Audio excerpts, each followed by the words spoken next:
여유로운 노후 구독자 여러분, 안녕하세요. 여러분, 혹시 믿으시겠어요? 인생에서 가장 행복해야 할 결혼식 첫날 밤, 저는 사랑하는 남편과 시어머니가 파놓은 끔찍하고 잔인한 함정에 빠지고 말았습니다. 그들은 저를 신혼방에 밀어넣고 문을 잠가버렸습니다. 방 안에는 제 남편이 아닌 그의 정신 나간 형이라는 사람이 있었습니다. 그들은 저를 아내이자 자신들이 버리고 싶었던 짐 덩어리를 돌볼 무급하녀로 만들려 했던 겁니다. 이것은 단순한 사랑의 배신 이야기가 아닙니다. 한 사람의 재산을 빼앗고 인생을 송두리째 파괴하기 위해 치밀하게 계획된 거대한 음모의 서막이었습니다. 하지만 그들은 몰랐을 겁니다. 극심한 공포 속에서 제가 보인 작은 반항이 새로운 연극의 시작을 알렸다는 것을. 가장 연약한 어린 양이 거짓된 왕국 전체를 무너뜨릴 열쇠를 쥐게 될 줄은 꿈에도 몰랐겠죠. 제 이름은 서유나입니다. 저와 박민준 씨의 결혼식은 기쁨과 약간의 서두름 속에서 치러졌습니다. 곧 시어머니가 될 김미숙 여사님은 유난히 결혼을 서두르셨죠. 저희 아버지가 심장병이 위중해 빨리 수술을 받아야 하니 아버지를 안심시켜 드리기 위해서라도 결혼을 서둘러야 한다고요. 그러면서 아버지의 수술비 전액을 책임지겠다고 약속하셨습니다. 그분의 통큰 아량과 깊은 배려에 저는 감동의 눈물을 흘렸습니다. 저는 제가 정말 운이 좋다고 생각했습니다. 능력 있고 저를 사랑해주는 남편뿐만 아니라 이렇게 인자한 시어머니까지 얻게 되었으니까요. 엄마 없이 자란 제게 드디어 행복이 찾아왔다고 저는 순진하게 믿었습니다. 결혼식이 끝나고 하객들이 모두 돌아간 뒤 민준 씨가 제 손을 잡았습니다. 그의 눈빛은 여전히 다정했지만 오늘은 어딘가 모르게 이상했습니다. 알 수 없는 회피감이 느껴졌죠. 유나 씨, 많이 피곤하죠? 방에 가서 좀 쉬어요. 내가 데려다 줄게요. 시어머니께서도 다가와 말씀하셨습니다. 입가에는 여전히 온화한 미소를 띠고 계셨지만 어째서인지 등골이 서늘해지는 냉기가 느껴졌습니다. 그래, 아가. 너희 둘을 위해 아주 근사한 신혼방을 준비해두었단다. 어서 올라가 쉬렴. 내일 아침부터 할 일이 많잖니. 저는 아무런 의심 없이 행복한 마음으로 그를 따라 나섰습니다. 그는 저를 호화로운 저택 2층으로 안내했습니다. 하지만 화려하게 장식된 정면의 큰 방이 아닌 복도 맨 끝, 평소에는 잘 쓰지 않는 것처럼 보이는 구석진 방으로 저를 이끌었습니다. 우리 방이 여기예요? 제가 놀라서 묻자 그는 어색하게 웃으며 말했습니다. 아, 응. 어머님이 유나 씨를 위해 깜짝 선물을 준비하셨어. 먼저 들어가 있어. 난 오렌지 주스 좀 가지고 올게. 제가 방 안으로 들어서는 순간 불길한 예감이 온몸을 덮쳤습니다. 그 방은 전혀 꾸며져 있지 않았습니다. 꽃도 촛불도 신혼방이라고 할 만한 어떤 흔적도 없었죠. 가구는 낡고 먼지가 쌓여 있었고 공기는 축축하고 차가웠습니다. 그리고 제 심장이 멎는 것 같았습니다. 방구석 낡은 침대 위에 한 남자가 앉아 있었습니다. 민준 씨보다 나이가 몇 살 많아 보이는 낡은 잠옷차림의 머리는 헝클어지고 눈빛은 텅 비어있는 남자였습니다. 그는 헝겊 인형을 들고 의미를 알 수 없는 말을 중얼거리고 있었습니다. 저는 그 사람이 누군지 알았습니다. 민준 씨가 말해준 적이 있었죠. 어릴 때부터 정신질환을 앓고 있는 그의 형 박시우. 저는 경악하며 뒤를 돌아섰습니다. 민준 씨, 이게 어떻게 된 거예요? 왜 시우 아주버님이 여기에? 하지만 너무 늦었습니다. 쾅! 제 눈앞에서 방문이 세차게 닫혔고 밖에서 철컥 하고 자물쇠가 잠기는 소리가 들렸습니다. 그들이 저를 가둬버린 겁니다. 민준 씨, 어머님, 지금 뭐 하시는 거예요? 문 여세요. 문 열어달란 말이에요. 저는 문으로 달려가 미친 듯이 두드리며 극도의 공포와 혼란 속에서 소리쳤습니다. 돌아온 것은 조금의 온기도 없는 잔인하고 차가운 민준 씨의 목소리였습니다. 유나 씨, 미안해요. 하지만 이게 당신의 진짜 운명이에요. 나랑 어머니를 대신해서 우리 형, 잘 좀 부탁해요. 이제부터 당신의 진짜 남편은 우리 형이니까. 미쳤어요? 박민준 씨.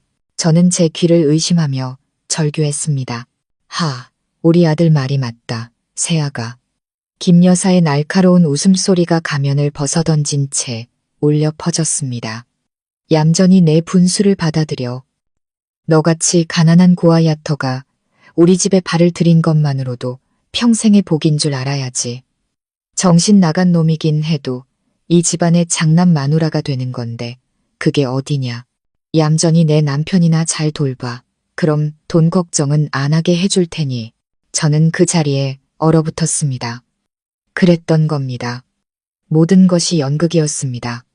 민준 씨의 사랑도, 김 여사의 친절도 전부 거짓이었습니다.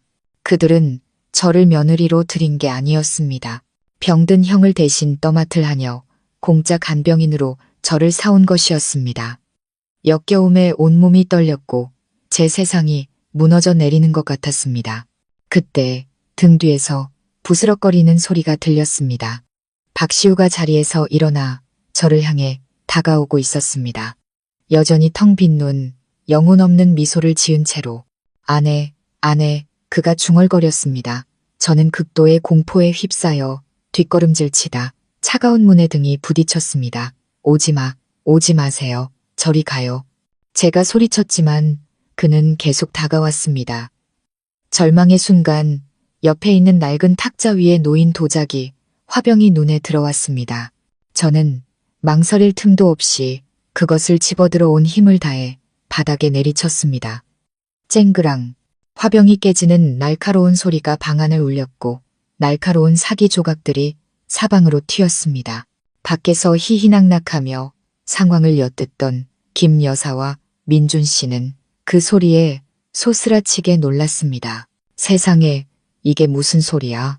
저것이 설마 무슨 짓을 저지른 건 아니겠지. 제가 죽으면 형은 누가 돌봐. 그들은 허둥지둥 문을 열고 방 안으로 뛰어들어왔습니다. 그리고 눈앞에 펼쳐진 혼란스러운 광경의 말을 잃었습니다. 저는 방구석에 서서 날카로운 사기 조각을 제 목에 겨누고 있었습니다. 상처에서 피가 배어나오기 시작했죠. 바닥에는 깨진 조각들이 널려 있었고 박시우는 그 광경에 겁을 먹고 침대 구석으로 물러나 웅크린 채 아무 말도 못하고 있었습니다. 문 열어요. 제가 공포에 질렸지만 단호한 목소리로 외쳤습니다. 당장 저를 내보내지 않으면 여기서 죽어버릴 거예요. 그때 가서 경찰한테 뭐라고 설명할 건지 한번 보자고요. 김 여사와 민준 씨의 얼굴이 하얗게 질렸습니다. 저처럼 순하고 약해 보이는 여자가 이렇게까지 극단적으로 나올 줄은 몰랐던 겁니다. 그들의 완벽했던 계획은 완전히 틀어지고 말았습니다. 차가운 사기 조각이 제 목에 닿는 감촉. 그것은 단순한 자기 방어용 무기가 아니었습니다. 제가 2년 동안 공들여 쌓아 올린 믿음과 꿈이 산산조각 났다는 증거였죠. 박민준과 김 여사의 당황한 얼굴을 보며 제 마음속에 차오른 것은 승리감이 아닌 가슴이 찢어지는 듯한 고통이었습니다. 어째서 제 생명 전부를 바쳐 사랑했던 태양처럼 따뜻하고 다정했던 그 남자가 어떻게 이토록 잔인하게 저를 함정에 밀어넣을 수 있었을까요? 친어머니처럼 존경하고 따랐던 그 여인이 어떻게 온화한 가면을 벗고 악마의 얼굴을 드러낼 수 있었을까요? 이 혹독한 현실을 이해하려면 과거의 이야기, 그들이 제 인생의 동화처럼 완벽하고 아름답게 들어왔던 그 순간부터 이야기해야 할 겁니다. 2년 전 저는 평범한 디자인 회사 직원이었습니다. 아침 저녁으로 출퇴근하며 편찮으신 아버지를 돌보는 조용한 삶을 살았죠. 어머니는 일찍 병으로 돌아가셨고 저와 아버지는 서로를 의지하며 살았습니다. 교직에서 은퇴하신 아버지는 한없이 인자하고 딸을 아끼셨지만 지독한 심장병을 앓고 계셨습니다. 건강은 날로 악화되었고 집세와 생활비, 아버지의 약값까지 모든 부담이 제 어깨를 짓눌렀습니다. 힘들었지만 단 한 번도 불평한 적은 없었습니다. 언젠가 아버지 수술비를 마련할 수 있을 거라는 희망 하나로 쉬지 않고 일할 뿐이었죠. 그러다 박민준 씨가 나타났습니다. 그는 비 내리는 어느 오후 동화 속 왕자님처럼 제 인생에 등장했습니다. 길에서 고장난 차 때문에 흠뻑 젖은 채 쩔쩔매고 있을 때 고급 세단 한 대가 멈춰 섰습니다. 그는 차에서 내려 제게 우산을 씌워주며 도움을 청했습니다. 그는 차를 고쳐주었을 뿐만 아니라 저를 집까지 데려다 주었습니다. 제 사정을 알게 된 후에도 그는 저를 무시하기는커녕 연민과 존경이 가득한 눈빛으로 바라보았습니다. 유나 씨는 정말 강한 사람이군요. 유나 씨 같은 분은 더 좋은 삶을 살 자격이 있어요. 그 운명적인 만남 이후 그는 저를 쫓아다니기 시작했습니다. 매일 회사 앞으로 와서 제 퇴근을 기다렸죠. 그는 비싼 선물이 아니라 제가 끼니를 거르는 것을 알고 직접 준비한 따뜻한 도시락을 건넸습니다. 고급 레스토랑이 아닌 제가 자주 가던 허름한 포장마차에 묵묵히 함께 앉아주었습니다. 그는 제 두서없는 이야기를 들어주고 모든 걱정과 힘든 일을 나누었습니다. 그는 제 잿빛 인생에 불어온 시원한 바람 같았습니다. 오랫동안 잊고 지냈던 따뜻함과 관심을 가져다 주었죠. 저는 제 처지에 자격지심을 느끼곤 했습니다. 저는 민준 씨와 어울리지 않아요. 민준 씨는 유능한 팀장이고 미래가 창창하지만 저는 가진 것 없는 빈털터리에 병든 아버지만 계세요. 민준 씨에게 짐만 될 거예요. 하지만 그는 저를 꼭 안아주며 말했습니다. 바보같이. 나한테 유나 씨는 짐이 아니에요. 세상 가장 소중한 선물이지. 유나 씨의 강인함과 의지야말로 돈으로 살 수 없는 자산이에요. 그 짐, 나랑 같이 나눠지게 해줘요. 그리고 저는 사랑에 빠졌습니다. 처음으로 설렘을 느낀 소녀처럼 순수하고 진실한 마음으로 그를 사랑했습니다. 그의 사랑은 제게 힘과 미래에 대한 희망을 주었습니다. 그뿐만이 아니었습니다. 그의 어머니, 김 여사 역시 저를 무척 아껴주셨습니다. 처음 인사드리러 갔을 때 그녀는 제 가정 환경을 묻거나 무시하지 않았습니다. 오히려 제 손을 잡고 따뜻한 목소리로 말씀하셨죠. 아가, 참 예쁘고 착하게 생겼구나. 우리 민준이가 너 같은 아가씨를 만난 건 정말 복이야. 여기를 내 집처럼 편하게 생각하렴. 그녀는 자주 전화해 아버지의 안부를 물었고 주말이면 직접 만든 보양식을 민준 씨와 함께 싸들고 저희 집으로 찾아왔습니다. 아버지와는 마치 오랜 친구처럼 몇 시간이고 이야기를 나누셨죠. 그녀는 자신의 가족 이야기, 먼저 세상을 떠난 남편, 그리고 민준 씨와 불행한 큰아들 박시우에 대한 이야기를 했습니다. 우리 시우, 참 불쌍한 아이란다. 그녀는 눈물을 글썽이며 말했습니다. 어릴 땐 참 똑똑하고 영리했는데 갑자기 심한 고열에 시달리다. 경기를 일으키더니 그 후로 머리가 이상해졌어. 내 평생 소원은 우리 두 아들 편안하게 잘 사는 모습을 보는 거란다. 그녀의 이야기를 들으며 저는 그녀를 진심으로 동정했습니다. 이렇게 힘든 삶을 살아온 분이니 분명 마음이 넓고 인자한 분일 거라고 생각했습니다. 저는 그녀를 친어머니처럼 믿고 존경했습니다. 좋은 남편뿐만 아니라 멋진 시어머니까지 얻게 된 제가 세상에서 가장 운 좋은 여자라고 생각했습니다. 그들의 연극은 너무나 완벽했습니다. 민준 씨의 사랑, 김 여사의 친절, 모든 것은 오직 하나의 목표, 저의 순수함과 믿음을 겨냥한 치밀한 연출이었습니다. 그들은 제 얼어붙은 마음을 따뜻함으로 녹인 뒤 제가 완전히 그들에게 의지하게 되었을 때 미리 파놓은 함정으로 저를 밀어 넣을 계획이었던 겁니다. 저의 동화 같은 꿈은 약 1년 동안 계속되었습니다.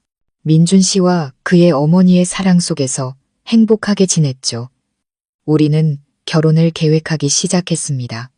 그는 촛불과 장미꽃이 가득한 낭만적인 저녁에 제게 청혼했습니다. 제가 겪은 모든 서름을 보상해줄 만큼 성대한 결혼식을 열어주겠다고 약속했습니다. 저는 감격에 겨워 울었습니다. 마침내 모든 풍파를 지나 제 인생이 평온한 항구에 닿았다고 생각했습니다. 하지만 저는 몰랐습니다.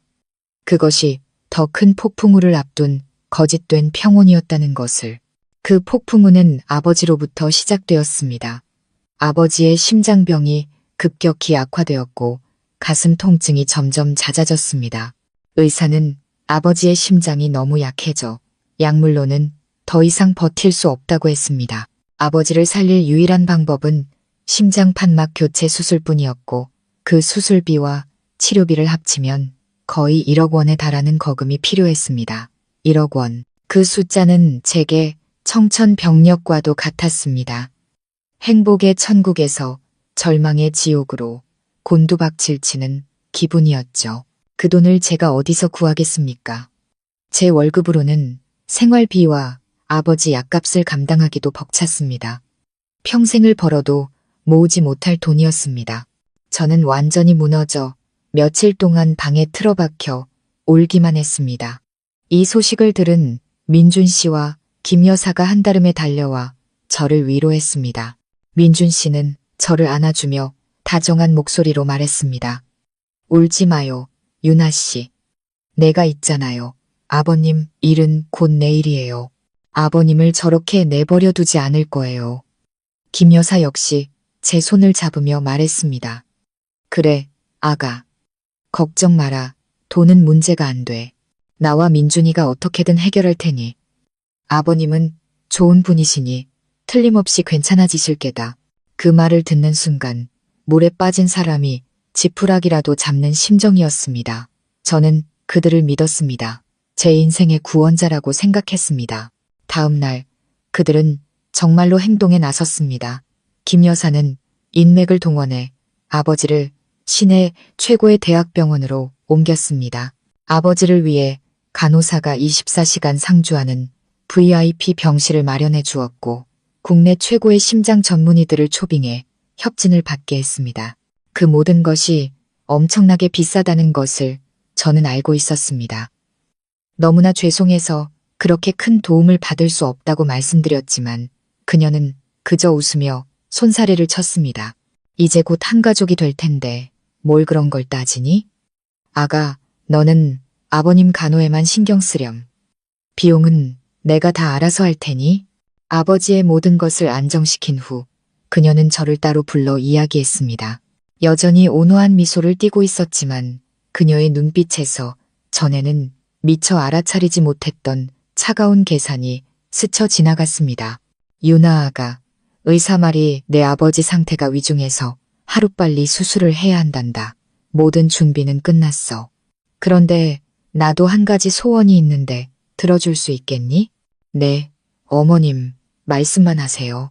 제가 할 수 있는 일이라면 뭐든지 하겠습니다. 별건 아니고. 나도 이제 나이가 들지 않았니?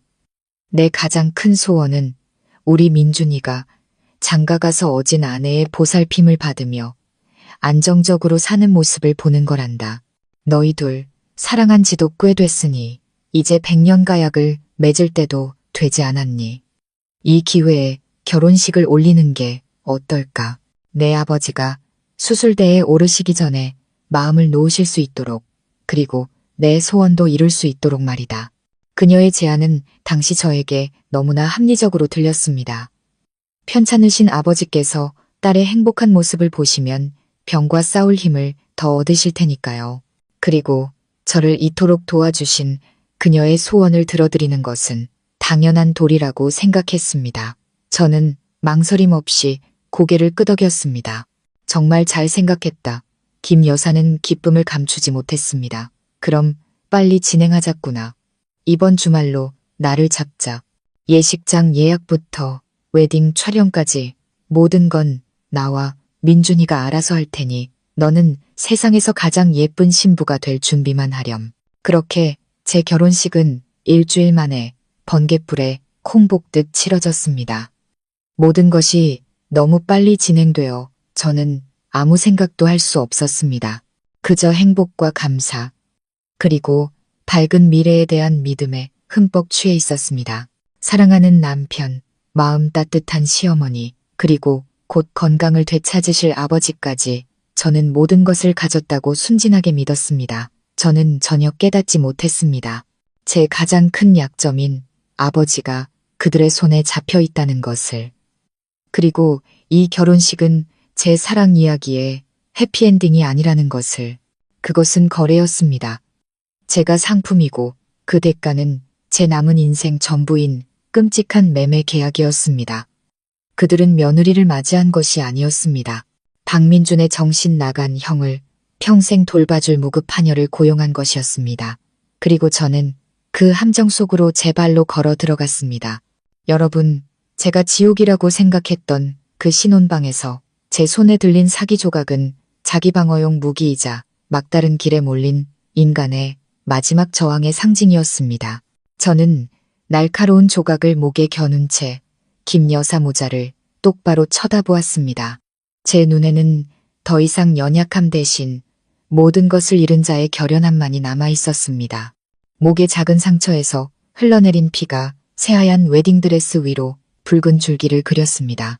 그 모습과 제 자살 협박은 그들을 공포에 질리게 하기에 충분했습니다. 그들의 계획은 순하고 만만한 고아를 데려와 공짜 하녀로 부리는 것이었으니까요. 제가 죽으면 안 됐습니다. 제가 살아있어야 박시우라는 짐을 대신 짊어질 테니까요. 만약 제가 죽는다면 그들의 계획은 물거품이 될 뿐만 아니라 신혼 첫날 밤에 일어난 의문의 죽음에 대해 경찰 조사를 받아야 할 판이었습니다. 진정하렴, 아가, 진정해. 김 여사가 먼저 정신을 차렸습니다. 그녀는 양손을 들어 보이며 저를 말렸습니다. 오랫동안 써왔던 온화하고 자애로운 가면은 온데간데 없었고 긴장과 차가운 계산이 가득한 눈빛만이 남아 있었습니다. 무슨 일이든 천천히 이야기로 풀자. 그런 어리석은 짓은 하지 마. 위험하잖니. 민준 씨는 시체처럼 하얗게 질린 채 문가에 서 있었습니다. 그는 저와 제 손에 들린 사기 조각을 번갈아 보며 뒤늦은 후회와 공포에 질린 눈빛을 하고 있었습니다. 그 역시 자기가 마음대로 조종할 수 있다고 생각했던 어린 양이 이렇게까지 저항할 줄은 몰랐을 겁니다. 저를 내보내줘요. 증오심에 목이 쉰 채로 제가 소리쳤습니다. 당장 문 열고 저를 내보내지 않으면 여기서 죽는 꼴을 보게 될 거예요. 알았다. 알았어. 나가고 싶으면 보내주마. 김 여사는 서둘러 저를 달랬습니다. 하지만 우선 그것부터 내려놔. 우리 제대로 이야기 좀 하자. 민준아, 넌 잠시 나가 있어라. 민준 씨는 잠시 망설이다가 밖으로 나가 문을 닫았습니다. 하지만 저는 그가 바로 문 뒤에 서 있다는 것을 알 수 있었습니다. 방 안에 두 여자만 남자, 김 여사는 천천히 제게 다가왔습니다. 너무 가깝지는 않은 안전거리를 유지한 채로. 그리고 그녀는 본색을 드러냈습니다. 서윤아, 그녀의 목소리는 더 이상 달콤하지 않았습니다. 차갑고 계산적인 말투로 변해 있었죠. 지금 네가 충격받고 화가 나 있다는 거 안다. 우리가 너에게 사실대로 말하지 않은 건 잘못했어. 하지만 내 말부터 끝까지 들어보렴. 그녀는 한숨을 쉬며 고뇌에 찬 어머니 역할을 연기했습니다. 너도 알다시피 시우는 이 집안의 장남이야. 애 아빠가 일찍 죽으면서 저 애한테 막대한 재산을 남겼지. 그런데 불행히도 애가 저 모양이잖니. 나는 계모고 민준이는 동생이니 우리가 저 애를 돌봐야 할 의무가 있어. 하지만 민준이는 사업을 해야 하고 나도 이제 늙고 병들어서 힘에 부치는구나. 우리를 대신해서 시우를 돌봐줄 착하고 마음씨 고운 여자가 정말로 필요했어. 그리고 그 역할에 너보다 더 적합한 사람은 없었지. 저는 비웃었습니다. 쓰라린 웃음이었죠. 돌봐줄 사람이 필요한 거였나요? 아니면 짐을 떠넘길 공짜 아녀가 필요했던 건가요? 당신들은 날 바보로 만들고 내 사랑을 기만하고 짓밟았어요. 그런데 이제 와서 이 운명을 받아들이라고요? 절대 그렇게 못해요. 차라리 죽는 게 낫겠어요. 죽어? 그 말을 듣자 김 여사의 입가에 음흉한 미소가 번졌습니다. 죽으면 다 끝날 것 같니? 서윤아, 너는 죽을 수 있겠지. 하지만 내 아버지는 어떡하고? 누군가 제 심장을 꽉 움켜쥐는 것 같았습니다. 아버지. 그녀가 제 아버지를 언급하고 있었습니다. 내 아버지, 서정훈 씨. 지금 최고의 대학병원 VIP 병실에 누워 계시지. 그녀는 한 글자 한 글자 힘주어 말했습니다. 다음 주 월요일에 국내 최고 권위자한테 심장 판막 수술받기로 예정되어 있고 수술비 1억 원도 내가 이미 병원에 선납해뒀고. 맞지? 그녀의 질문 하나하나가 제 치명적인 약점을 파고드는 바늘 같았습니다. 저는 왜 그녀가 이 이야기를 꺼내는지 몰라 얼어붙었습니다. 너 그거 아니? 그녀는 한 걸음 더 다가와 독사처럼 속삭였습니다. 내 전화 한 통이면 우리 집안 사정이 어려워져서 더 이상 병원비를 낼 수 없다고 말하기만 하면 내 아버지 수술은 당장 취소될 거야. 최고의 교수님도 VIP 병실도 다 사라지겠지. 내 아버지는 다시 그 허름한 동네 병원으로 돌아가서 고통 속에서 죽을 날만 기다리게 될 거야. 딸아, 너 정말 그걸 원하니? 하늘이 무너지는 것 같았습니다. 그것은 제안이 아니었습니다. 협박이었습니다. 달콤하지만 지독하게 잔인한 협박. 그녀는 제 약점을 완벽하게 틀어주고 있었습니다. 제가 가장 사랑하는 아버지의 목숨을 담보로 저를 굴복시키려 하고 있었습니다. 저는 그 자리에 서서 손에 든 사기 조각이 천근만근처럼 무겁게 느껴졌습니다. 제 목숨은 끊을 수 있어도 아버지의 생사를 외면할 수는 없었습니다. 그녀가 쳐놓은 덫은 너무나 완벽했습니다. 처음부터 그 모든 호의와 도움은 이 계획의 일부였던 겁니다. 자, 이제 선택하렴. 김 여사가 승리감에 찬 목소리로 말했습니다. 여기서 얌전히 시우의 착한 아내 노릇을 하며 살면 내 아버지는 최고의 치료를 받고 10년, 20년은 더 사실 게다. 아니면 계속 소란을 피우고 죽어버리든가. 그럼 내 아버지도 곧 너를 따라가게 되겠지. 그리고 너는 제 손으로 아버지를 죽인 천하의 불효녀가 되는 거고. 제 손에서 사기 조각이 떨어져 바닥에서 산산조각 났습니다.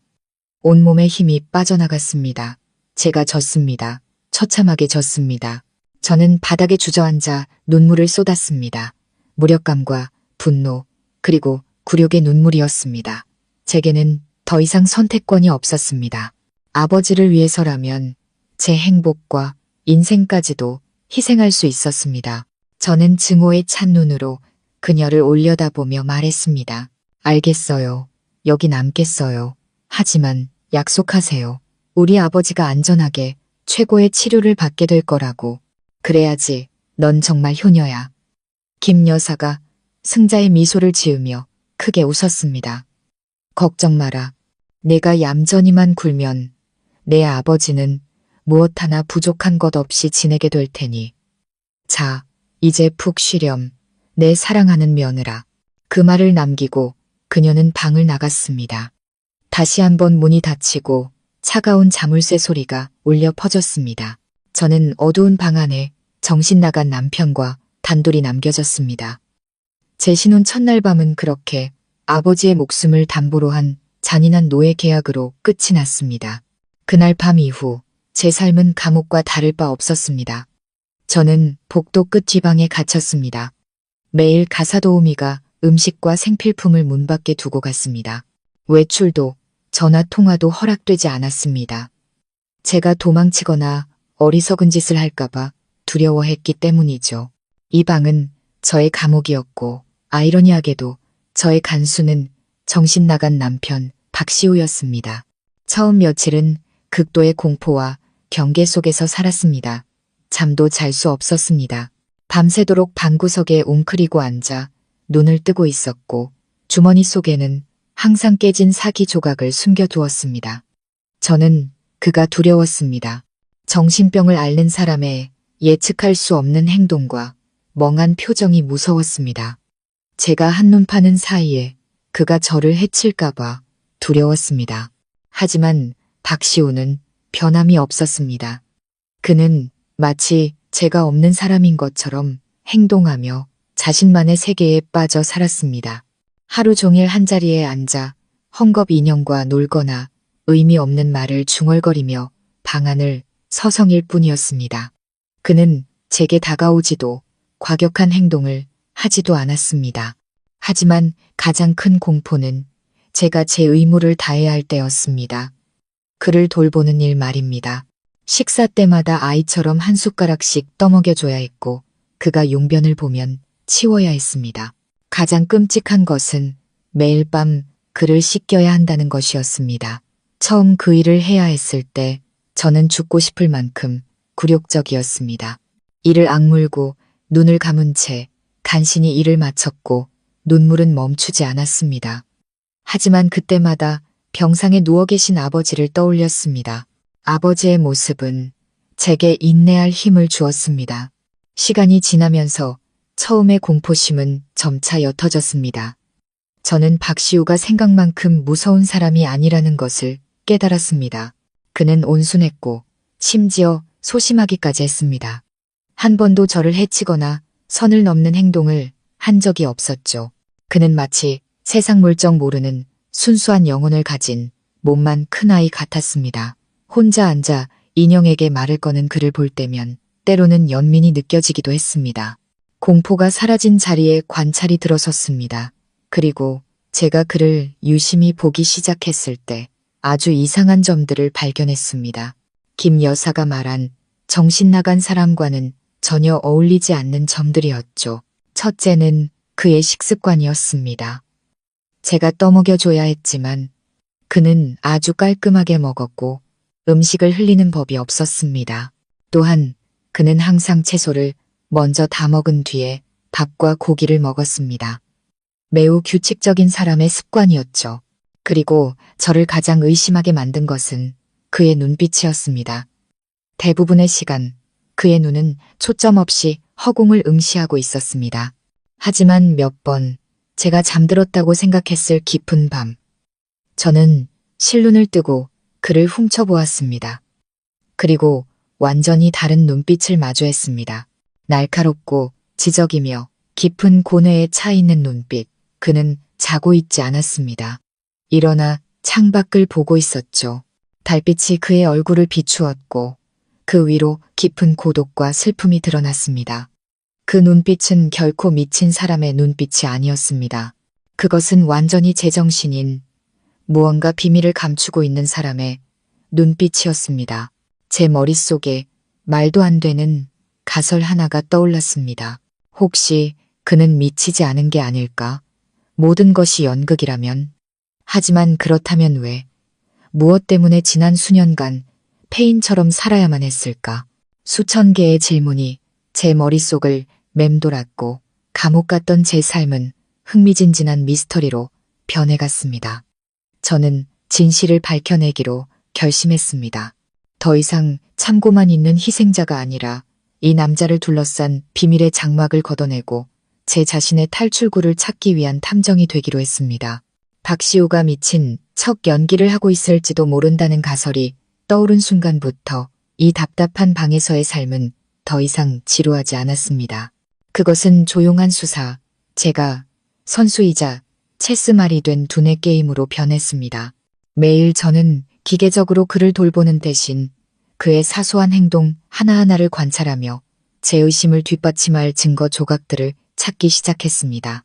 그리고 관찰하면 할수록 미친 사람에게서는 절대 나타날 수 없는 이상한 점들이 더 많이 보였습니다. 한 번은 고장나서 돌아가지 않는 낡은 선풍기 때문에 낑낑댄 적이 있었습니다. 오후 내내 분해하고 조립해봤지만 소용이 없었죠. 제가 짜증이 나서 포기하려던 순간 침대에 있던 그가 다가와 선풍기망 안쪽 깊숙한 곳에 작은 나사 하나를 가리키고 그 옆에 빈 구멍을 가리켰습니다. 나사, 집으로. 그가 중얼거렸습니다. 저는 반사적으로 그의 말대로 나사를 제자리에 조였고 놀랍게도 선풍기는 윙윙거리며 다시 돌아가기 시작했습니다. 그 순간 저는 얼어붙었습니다. 이건 운이 아니었습니다. 기계에 대한 이해, 지적 능력이 없는 사람은 가질 수 없는 논리적인 사고였습니다.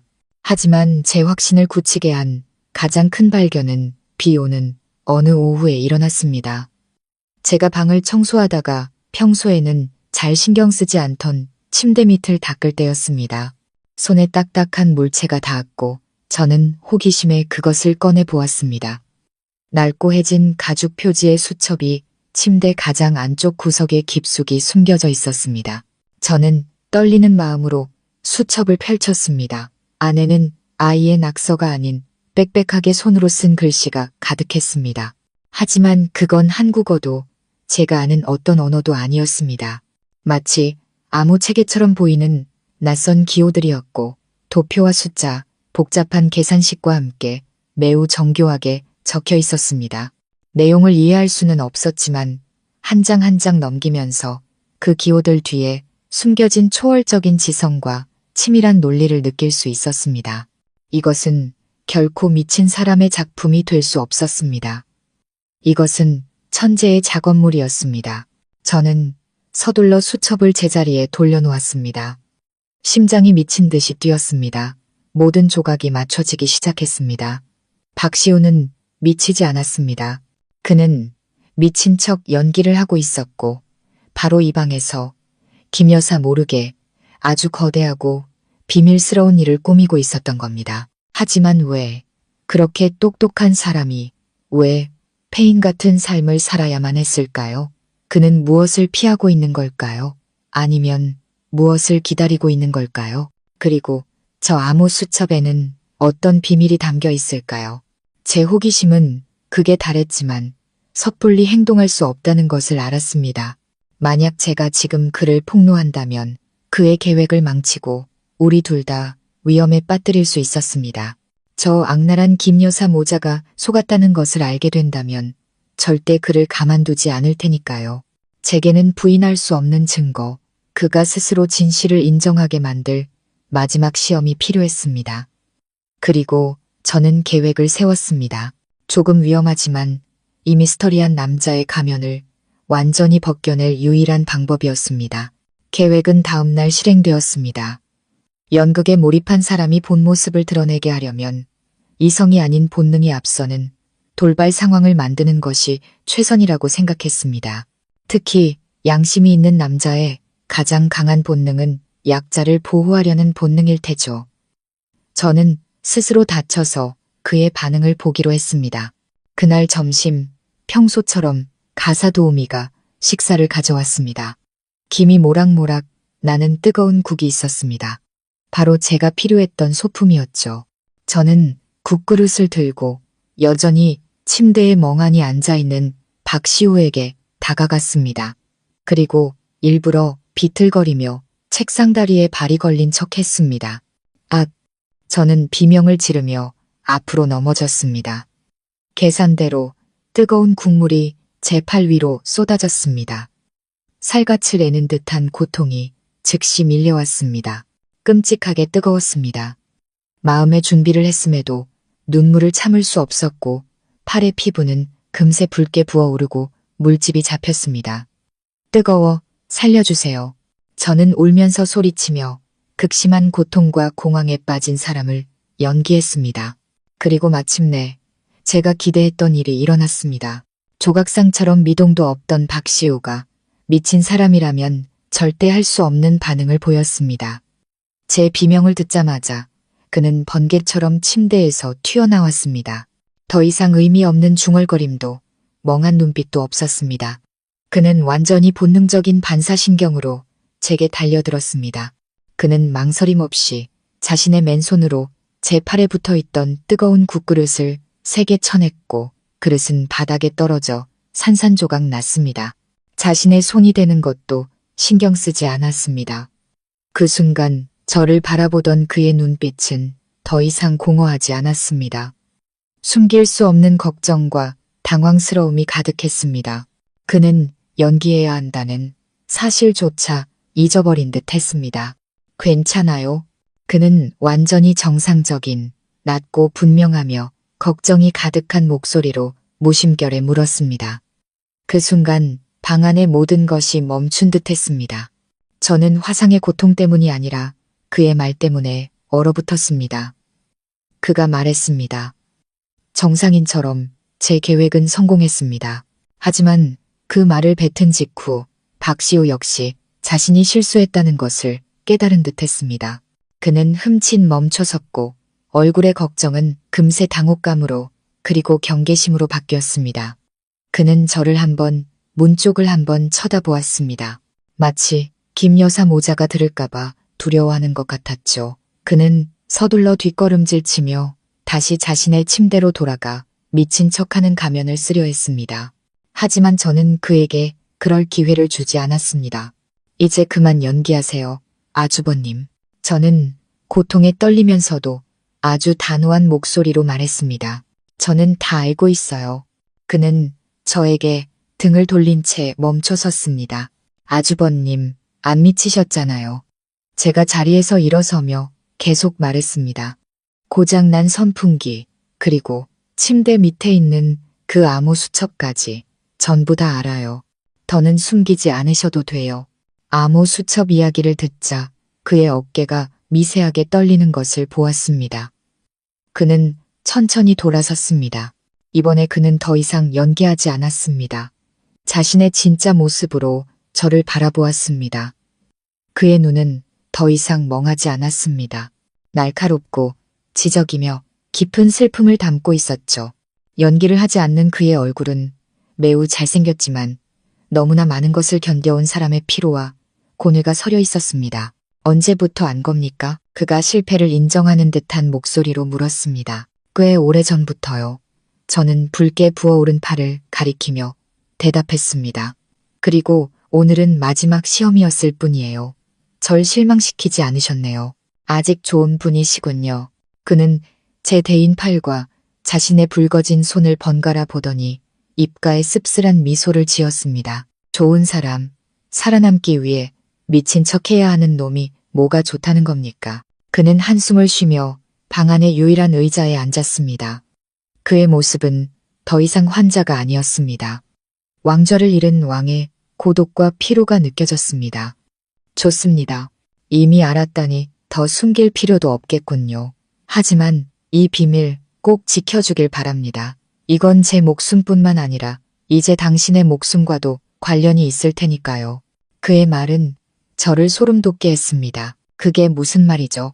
그 여자와 그 아들 말입니다. 그의 눈에 증오의 불꽃이 튀었습니다. 그들은 단순히 재산을 노리는 게 아니에요. 제 목숨을 노리고 있습니다. 그리고 이제 이 비밀을 알게 된 당신도 그들에게는 눈의 가시가 된 겁니다. 비밀은 밝혀졌지만 안도감 대신 더 위험한 소용돌이 속으로 빨려 들어가는 기분이었습니다. 저와 박시우, 서로 모르는 타인이자 같은 음모의 희생자인 우리는 이제 운명에 의해 함께 묶였습니다. 인간의 탈을 쓴 악마들에게 맞서는 힘겨운 싸움에 어쩔 수 없는 동맹이 된 것입니다. 그때 박시우가 던진 경고는 답답했던 방 안에 울리는 죽음의 종소리 같았습니다.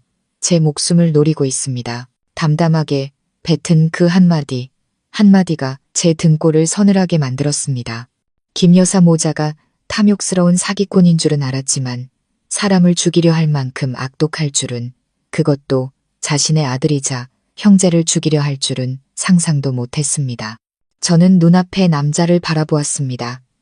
한때 두려워했고 그 후엔 연민했으며 이제는 경악을 금치 못하는 그 남자. 그는 얼마나 끔찍한 상황 속에서 얼마나 교활한 음모에 맞서 홀로 싸워왔던 걸까요? 목숨을 부지하기 위해 스스로를 폐인으로 만들어야만 했던 그의 심정은 어땠을까요? 팔에 화끈거리는 통증은 어느새 사라지고 그 자리에는 무서운 침묵이 내려앉았습니다. 저는 침대 끝에 걸터앉아 그와 마주했습니다. 머릿속에는 수만 가지 질문이 떠올랐습니다. 왜죠? 왜 당신을 해치려는 거죠? 김 여사님은 당신의 어머니잖아요. 저는 벽에도 귀가 달렸을까봐 두려워 속삭이듯 물었습니다. 박시우는 바로 대답하지 않았습니다. 그는 문으로 다가가 귀를 대고 한참 동안 밖의 동태를 살폈습니다. 아무도 없다는 것을 확인한 뒤에야 그는 의자를 제 쪽으로 더 가까이 끌어당겼습니다. 그리고 이야기를 시작했습니다. 20년 넘게 숨겨져 왔던 한 가문의 비극. 제가 상상했던 것보다 훨씬 더 끔찍하고 잔인한 진실을 말입니다. 난 그 여자의 아들이 아닙니다. 그는 낮고 차분한 목소리로 말했습니다. 더 이상 어리숙한 기색은 찾아볼 수 없었죠. 제 어머니는 아버지의 첫 번째 부인 본처셨습니다. 어머니 성함은 이선아, 명망 있는 가문의 따님이셨고 저희 박씨 가문에 시집 오시면서 막대한 재산을 가져오셨죠. 그리고 김미숙, 그 여자는 저희 집에서 일하던 가정부였습니다. 저는 할 말을 잃었습니다. 계모와 전처 자식. 이미 복잡하고 편견으로 가득한 관계였습니다. 제 아버지, 박진성 회장님은 그는 먼 기억을 더듬듯 허공을 응시했습니다. 맨손으로 성진그룹을 일궈내신 아주 유능한 사업가셨습니다. 어머니를 지극히 사랑하셨죠. 하지만 비극이 닥쳤습니다. 제가 4살 때 어머니께서 교통사고로 돌아가셨습니다. 영원히요. 저와 아버지만 남겨두고 어머니가 돌아가신 후 아버지는 완전히 무너지셨습니다. 그리고 그때 김미숙의 본색이 드러나기 시작했죠. 늘 순하고 착한 척하던 그 가정부는 아버지를 유혹했고 서서히 집안의 권력을 장악했습니다. 그리고 자기 아들인 민준이를 집으로 데려왔죠. 그때부터 저에겐 동생이 생겼습니다. 처음에는 저에게 아주 잘해줬습니다. 슬픔에 잠긴 아버지는 그 여자의 속내를 전혀 눈치채지 못하셨죠. 비극의 절정은 박시우의 목소리에 증오가 서렸습니다. 제가 12살 때였습니다. 아버지가 갑작스러운 병으로 돌아가셨습니다. 당시 사람들은 모두 아버지가 슬픔을 이기지 못해 돌아가셨다고 생각했죠. 하지만 저는 알고 있었습니다. 아버지의 죽음이 자연사가 아니라는 것을. 저는 김미숙이 아버지의 탕약에 몰래 하얀 가루를 넣는 것을 여러 번 봤습니다. 하지만 그땐 아무도 어린아이의 말을 믿어주지 않았습니다. 제가 아버지를 너무 그리워한 나머지 헛것을 본다고 했죠. 그리고 아버지께서 돌아가신 지 불과 6개월 만에 김미숙은 이 집의 안주인이 되었습니다. 저는 숨이 멎는 것 같았습니다. 아주 오래전부터 계획된 음모, 선량함이라는 가면 뒤에 숨겨진 악랄함이었습니다. 그날부터 제 삶은 지옥으로 변했습니다. 그의 주먹이 하얗게 변했습니다. 그 여자는 저를 눈엣 가시로 여겼습니다. 제가 아버지의 유일한 합법적 상속자였기 때문이죠. 아버지의 유언에 따라 제가 25살이 되면 성진그룹 전체와 아버지가 남긴 막대한 재산을 물려받게 되어 있었습니다. 그 사실을 안 그 여자는 저를 육체적으로, 정신적으로 괴롭히기 위해 온갖 수단을 동원했습니다. 저를 굶기고 힘든 일을 시키고 주변 사람들에게 제가 문제아라고 끊임없이 이간질했죠. 하지만 그 여자의 진짜 목적은 더 끔찍했습니다. 저를 진짜 정신병자로 만들어서 제가 법적으로 한정치산자 판정을 받게 하려는 것이었습니다. 그렇게 되면 자기 아들인 박민준이 제 모든 재산을 차지하게 될 테니까요. 그 여자는 제가 15살 때부터 그 음모를 시작했습니다. 양심 없는 의사 몇 명과 짜고 제게 다량의 신경안정제를 먹이기 시작했죠. 신경계를 서서히 파괴하는 약물이었습니다. 저는 점점 이상 증세를 보이기 시작했습니다. 머리가 멍해지고 집중을 할 수 없었죠. 그 여자의 공작에 넘어간 주변 사람들은 제가 정말로 미쳐가고 있다고 믿었습니다. 그리고 저 역시 15살이었던 저는 거의 그 말을 믿을 뻔했습니다. 제가 정말 미쳐가고 있다고 생각했죠. 하지만 어느 순간 그 여자의 모든 음모를 깨달았습니다. 그러나 저항할 수 없었습니다. 만약 제가 그 여자를 폭로했다면 이미 권력을 손에 쥔 그 여자는 저를 살려두지 않았을 겁니다. 영원히 제 입을 막아버렸겠죠. 그래서 저는 결정을 내렸습니다. 제가 살아남을 수 있는 유일한 방법, 바로 미친 척 연기하는 것이었습니다. 그 여자가 저를 더 이상 경계하지 않도록 완벽한 정신병자 역할을 하기로 결심했습니다. 그 여자가 주는 약을 몰래 뱉어내고 제 집에서 그림자처럼 살기 시작했습니다. 학업도 친구도 모든 것을 포기해야 했습니다. 오직 살아남기 위해서요. 지난 10년 동안 저는 제가 만든 연극 속에서 살아왔습니다. 그 여자를 무너뜨리고 제 모든 것을 되찾을 수 있는 기회가 올 때까지 힘을 기르며 기다렸습니다. 저는 그의 이야기를 들으며 할 말을 잃었습니다. 어떤 영화보다 더 기구하고 잔인한 이야기였습니다. 15살 소년이 홀로 그 끔찍한 음모에 맞서 목숨을 지키기 위해 연극을 해야만 했다니. 그는 얼마나 강철 같은 의지와 비범한 지성을 가져야만 했을까요? 모든 진실을 털어놓은 후 박시우의 얼굴에서 피로나 고독감은 사라졌습니다. 그는 침대 밑에서 제가 봤던 그 낡은 수첩을 꺼냈습니다. 더 이상 숨기는 기색 없이 그는 수첩을 펼쳐 제 앞 테이블에 놓았습니다. 지난 10년간 제가 살아남고 제정신을 유지할 수 있게 해준 것이 바로 이겁니다. 저는 낡은 종이 위 여전히 이해할 수 없는 빽빽한 암호들을 들여다보았습니다. 이게 뭐예요? 그는 천재의 미소를 지었습니다. 제가 학창 시절에 직접 만든 암호 체계입니다. 복잡한 알고리즘을 기반으로 해서 해도 키 없이는 아무도 풀 수 없죠. 10년 동안 미친 척하며 저는 끊임없이 관찰하고 정보를 수집했습니다.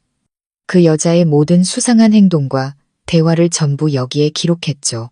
그는 한 페이지를 넘겨 제게 보여주었습니다. 그리고 암호를 평범한 글자로 해독하기 시작했습니다. 이건 그 여자가 회사 자금을 빼돌리기 위해 몰래 개설한 스위스 비밀 계좌 내역입니다. 이건 돈을 받고 제게 허위 진단서를 발급해준 의사들 명단이고요. 그리고 이건 그 여자가 변호사와 함께 아버지의 유언장을 어떻게 합법적으로 바꿀지 모의한 대화 녹취록입니다. 그 여자 서재에 초소형 녹음기를 숨겨뒀었죠. 저는 경악했습니다. 그는 단순히 미친 척 연기를 한 게 아니었습니다. 적의 코앞에서 활동하는 스파이이자 유능한 수사관이었습니다. 이런 증거들이 있으면 당장 그 여자를 고발할 수 있잖아요. 왜 아직 기다리고 있는 거죠? 아직 부족합니다. 그는 고개를 저었습니다. 이 정도로는 그 여자를 사기죄로 감옥에 보낼 수는 있겠죠. 하지만 저는 그 이상을 원합니다. 그 여자가 모든 것을 잃고 나락으로 떨어져 막다른 길에 몰리는 기분을 느끼게 해주고 싶습니다. 그 여자가 우리 모자에게 했던 것처럼요. 게다가 그 여자는 혼자가 아닙니다. 뒤에는 그 여자를 도운 거대한 세력이 있습니다. 뿌리까지 뽑아내야 합니다. 그는 고개를 들어 제 눈을 똑바로 쳐다보았습니다. 그러기 위해선 제게 도움이 필요합니다. 동맹이 필요해요. 저요. 하지만 저는 평범한 여자일 뿐이에요. 여기에 갇혀서 제가 뭘 도울 수 있겠어요? 아주 많은 것을 도울 수 있습니다. 그의 눈에 신뢰가 가득했습니다. 당신은 이곳에서 그 여자가 유일하게 경계하지 않는 사람입니다. 밖으로 나갈 수 있는 사람이고 저와 바깥 세상을 이어줄 유일한 연결고리죠. 유나 씨. 처음으로 그가 제 이름을 불렀습니다. 이런 일을 부탁하는 것이 이기적이고 위험하다는 것 잘 압니다. 거절해도 좋습니다. 다른 방법을 찾아보죠. 하지만 이 싸움은 더 이상 저 혼자만의 싸움이 아니라는 것을 알아줬으면 합니다. 당신의 싸움이기도 합니다. 당신도 희생자니까요. 만약 우리가 그들을 무너뜨리지 못한다면 당신은 평생 여기서 미친놈 수발이나 들며 살아야 할 겁니다. 그리고 당신 아버지. 그들이 목적을 달성한 뒤에도 약속을 지킬 거라고 장담할 수 있습니까? 그날 밤 박시호가 모든 비밀을 털어놓은 후 저의 지옥 같던 신혼방은 더 이상 감옥이 아니었습니다. 비밀 기지이자 막다른 길에 몰린 두 사람이 거짓과 악으로 세워진 제국을 무너뜨릴 계획을 세우는 작전실이 되었습니다. 저는 눈앞에 남자를 보았습니다. 몇 시간 전까지만 해도 두려워했던 그가 이제는 저의 유일한 동맹이자 희망이 되었습니다. 그의 눈에는 더 이상 어리숙함 대신 지성과 날카로움 그리고 무서운 집념이 서려 있었습니다. 저는 더 이상 물러설 수 없다는 것을 알았습니다. 그의 말대로 이 싸움은 이제 저의 싸움이기도 했습니다. 그의 어머니를 위한 정의를 되찾고 그에게 자유를 찾아주며 제 아버지의 목숨을 구하고 제 자신의 존엄성을 되찾기 위한 싸움이었습니다. 알겠어요. 제 목소리는 더 이상 떨리지 않았습니다. 단호했습니다. 제가 돕겠어요. 제가 뭘 하면 될지 말해주세요. 박시호는 저를 보며 고마움과 신뢰가 담긴 눈빛을 보냈습니다. 고마워요, 서윤아 씨. 제가 사람을 잘못 보지 않았군요. 지금 가장 중요한 것은 당신이 어떻게든 여기서 나가서 믿을 만한 변호사를 만나는 겁니다. 이 증거들만 그 사람 손에 들어가면 우리 싸움의 절반은 이긴 거나 다름없습니다. 하지만 제가 어떻게 밖으로 나가죠? 그 여자가 저를 철저하게 감시하는데요. 문은 항상 잠겨 있고 밥을 가져다 주는 사람도 문 밖에 두고 그냥 가버려요. 그렇기 때문에 우리에겐 연극이 필요합니다. 박시호의 입가에 계산적인 미소가 떠올랐습니다. 그들은 내가 미치광이이길 바라죠. 좋습니다. 미치광이가 발작하면 얼마나 무서운지 똑똑히 보여주죠. 그리고 유나 씨, 그가 저를 보았습니다. 당신은 그 발작의 희생자가 되는 겁니다. 그의 계획은 대담하고 위험했지만 유일한 방법이었습니다. 다음 날 아침, 우리는 연기를 시작했습니다. 가사도우미가 아침 식사를 문 밖에 두자마자 조용히 앉아있던 박시우가 갑자기 야수처럼 소리를 질렀습니다. 그는 머리를 쥐어뜯고 눈을 부릅뜬 채 방 안의 물건들을 미친 듯이 부수기 시작했습니다. 낡은 탁자를 뒤엎고 의자를 집어던졌습니다. 물건들이 부서지는 요란한 소리가 울려 퍼졌습니다. 저 역시 각본대로 비명을 질렀습니다. 살려주세요, 살려주세요. 아주버님이 발작을 일으켰어요. 밖에서 소리를 들은 김 여사와 민준 씨가 허둥지둥 달려왔습니다.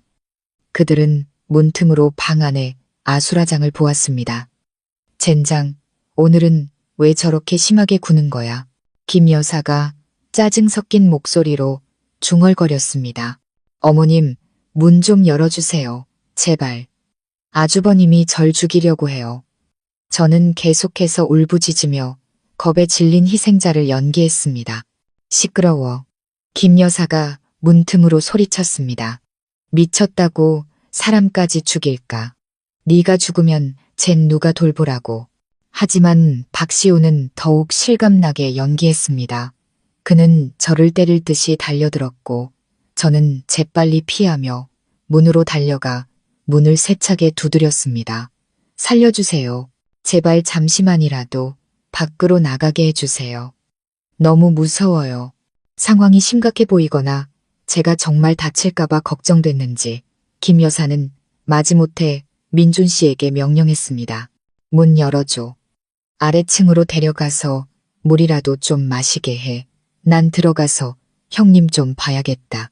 문이 열리자 저는 숨을 헐떡이며 밖으로 뛰쳐나갔습니다. 민준 씨가 저를 붙잡았습니다.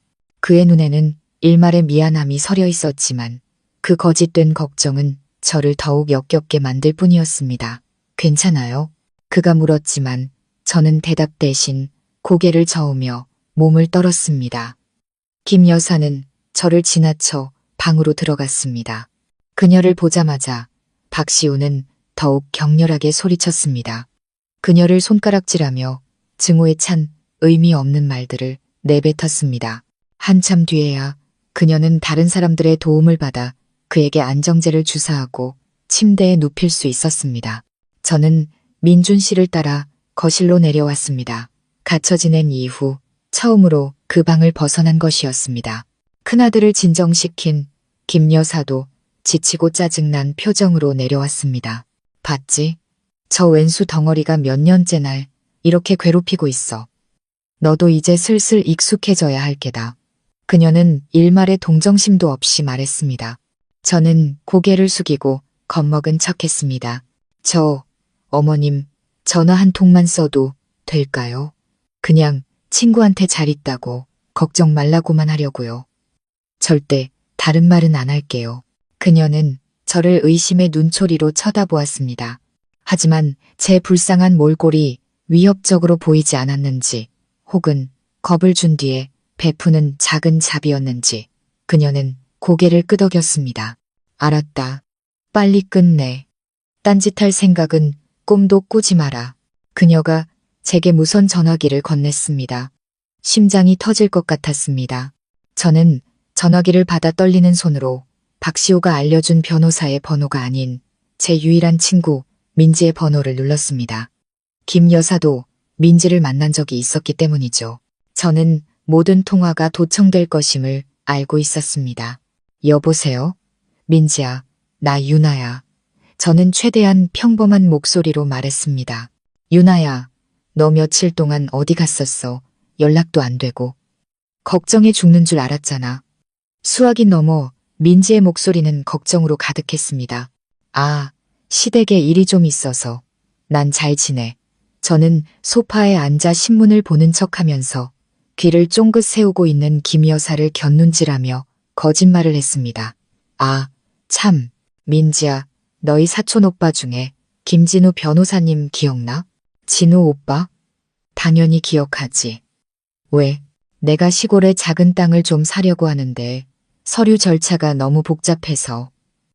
혹시 진우 오빠 번호 좀 알려줄 수 있을까? 상담 좀 받게. 저는 최대한 자연스럽게 말했습니다. 이것이 저와 박시우가 미리 짜놓은 암호였습니다. 민지는 영문을 몰랐지만 똑똑한 친구답게 뭔가 이상하다는 것을 즉시 눈치챘습니다. 그럼 잠깐만 문자로 보내줄게. 아니, 아니야. 그냥 지금 불러줘. 나 지금 배터리가 거의 다 돼서 제가 다급하게 말했습니다. 민지는 변호사의 전화번호를 불러주었고 저는 머릿속에 그 번호를 새겼습니다. 고마워, 민지야. 나 이제 끊어야겠다. 나중에 시간 날 때 다시 전화할게. 저는 전화를 끊고 김 여사에게 전화기를 돌려주었습니다. 감사합니다, 어머님. 그녀는 의심 없이 고개만 끄덕였습니다. 그녀는 꿈에도 몰랐을 겁니다. 그 무해해 보이는 전화 한 통으로 제가 바깥 세상에 구조 신호를 보내는데 성공했다는 것을. 우리 동맹에는 이제 법이라는 열쇠를 쥔 새로운 멤버가 합류했고 반격을 위한 준비는 시작되었습니다. 바깥과 연락이 닿은 후 저는 의심을 사지 않기 위해 더욱 완벽하게 연기하며 인내해야 한다는 것을 알았습니다. 이 싸움은 긴 싸움이 될 것이고 적의 방심이야말로 우리의 가장 강력한 무기였습니다. 저는 운명에 순응하는 며느리 역할을 하기 시작했습니다. 더 이상 박시우를 두려워하지 않았고 오히려 지극정성으로 그를 돌봤습니다. 인내심을 갖고 죽을 떠먹여주고 부드럽게 얼굴을 닦고 옷을 갈아입혔습니다. 때로는 그가 전혀 듣지 않을 것을 알면서도 침대 옆에 앉아 동화책을 읽어주기도 했습니다. 이 모든 것은 김 여사 모자에게 보여주기 위한 연기이기도 했지만 너무나 많은 고통을 겪은 이 남자에 대한 진정한 연민의 감정 때문이기도 했습니다. 제 연기는 효과가 있었습니다. 며칠 동안 제가 더 이상 저항하지 않고 박시우를 극진히 돌보는 모습을 본 김 여사와 민준 씨는 서서히 경계심을 풀었습니다.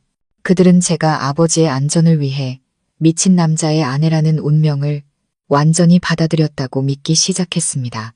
그녀는 제가 대문 밖으로 나가는 것만 제외하고는 집안에서 좀 더 자유롭게 다닐 수 있도록 허락해 주었습니다.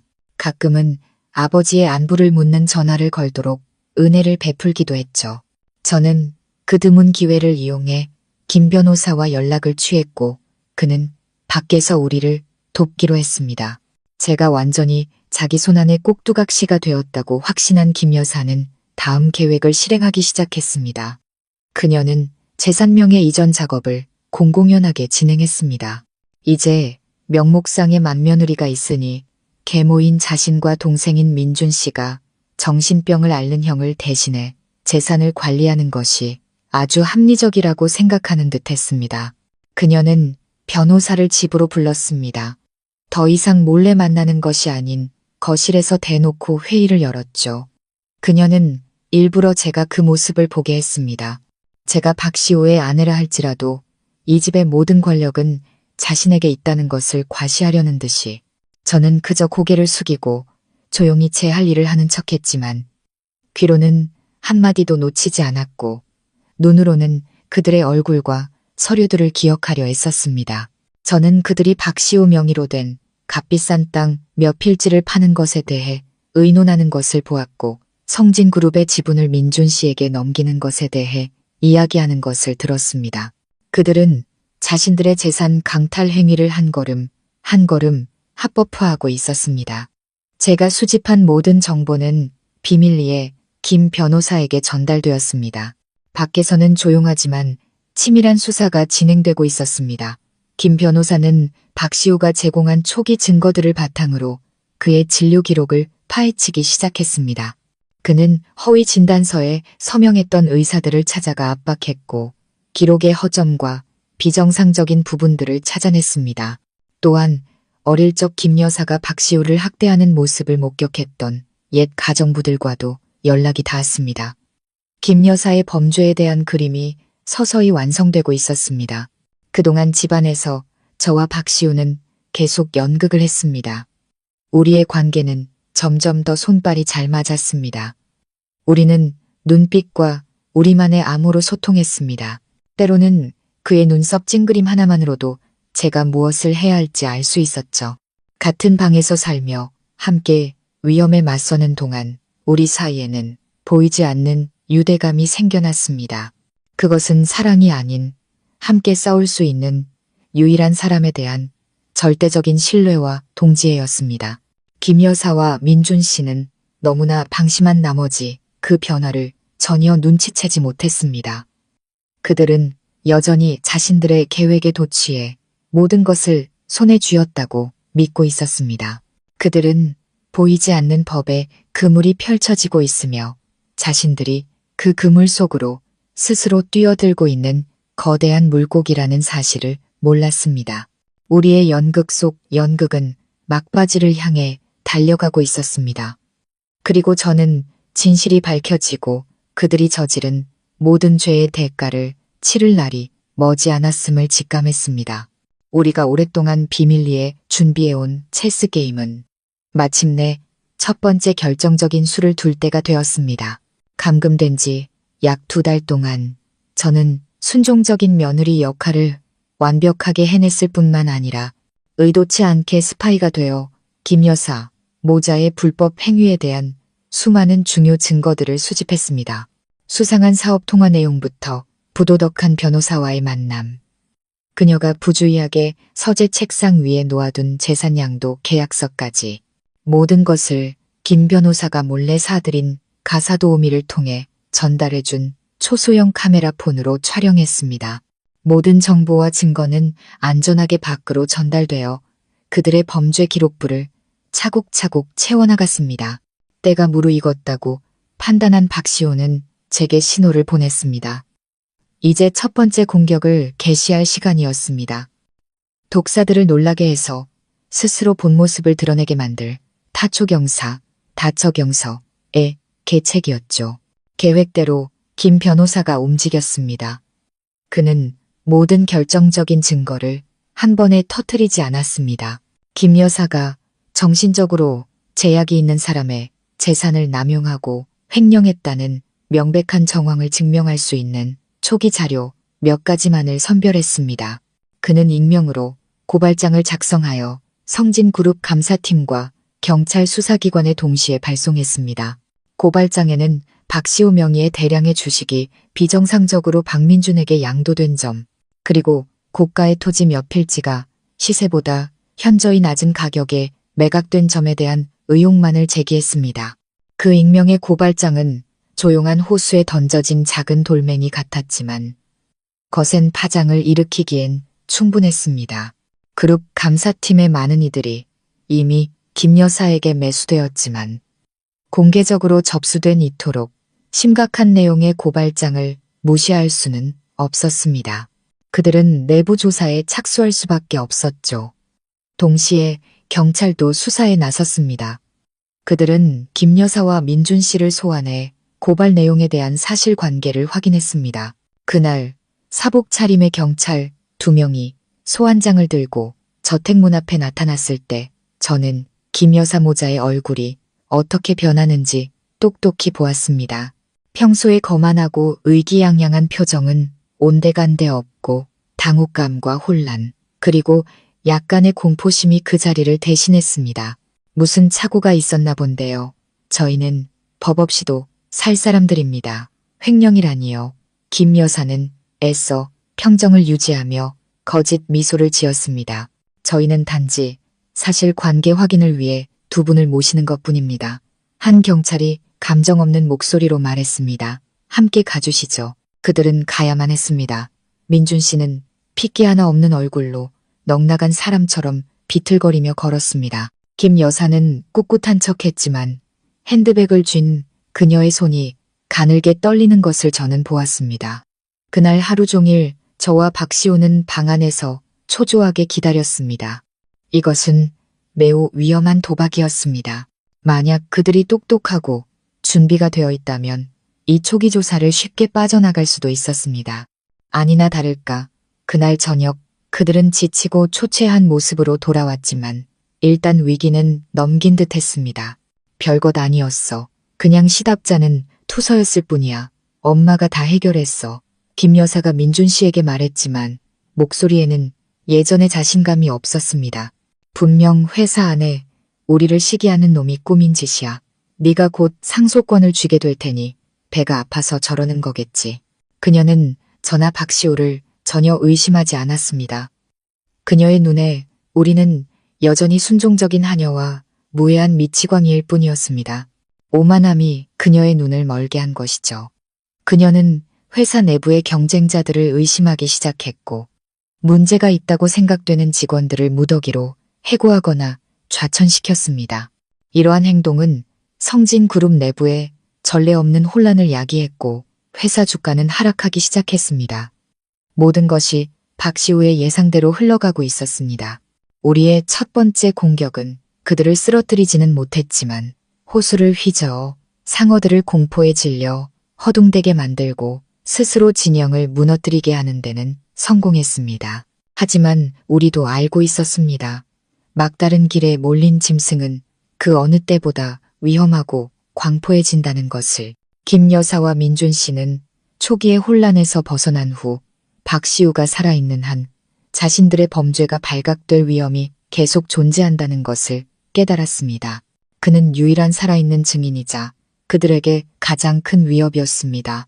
자신들의 죄를 영원히 묻어버리고 그 막대한 재산을 안심하고 누리기 위해 그들은 마침내 마지막 결정을 내렸습니다. 인간성을 상실한 가장 잔인하고 끔찍한 결정을 말입니다. 경찰 소환 이후 저택의 공기는 극도로 무겁고 긴장감이 감돌았습니다. 김 여사는 더 이상 온화하고 침착한 모습을 유지하지 못했습니다. 그녀는 신경질적으로 변했고 사소한 일에도 화를 냈습니다. 가끔 그녀와 민준 씨가 서재에서 서로를 탓하며 다투는 소리가 들렸습니다. 다 너 때문이야. 일 처리를 허술하게 해서 남한테 꼬투리를 잡히게 만들다니. 어머니는요. 그 재산 탐낸 게 누구고 이 모든 일을 꾸민 게 누군데요. 범죄 공모로 세워진 그들의 성벽에 첫 번째 균열이 생기기 시작했습니다. 그들은 서로를 의심하고 경계했습니다. 그들은 자신들의 모든 분노 섞인 대화가 제가 서재에 몰래 설치한 초소형 녹음기에 고스란히 담기고 있다는 사실을 몰랐습니다. 그들에게 불리한 증거는 날마다 쌓여갔지만 동시에 제 마음속에는 다른 두려움이 자라나고 있었습니다. 압박감에 미쳐버린 그들이 더 끔찍한 짓을 저지를까봐 두려웠고 제 예감은 틀리지 않았습니다. 어느 날 저녁 제가 박시우의 약물론 김 변호사가 몰래 보내준 안정제를 대체한 비타민이었습니다. 을 챙기고 있을 때였습니다.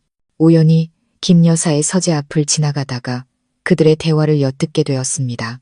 문이 살짝 열려 있었고 목소리를 낮췄음에도 불구하고 김 여사의 목소리는 등골이 오싹할 정도로 차갑고 또렷했습니다.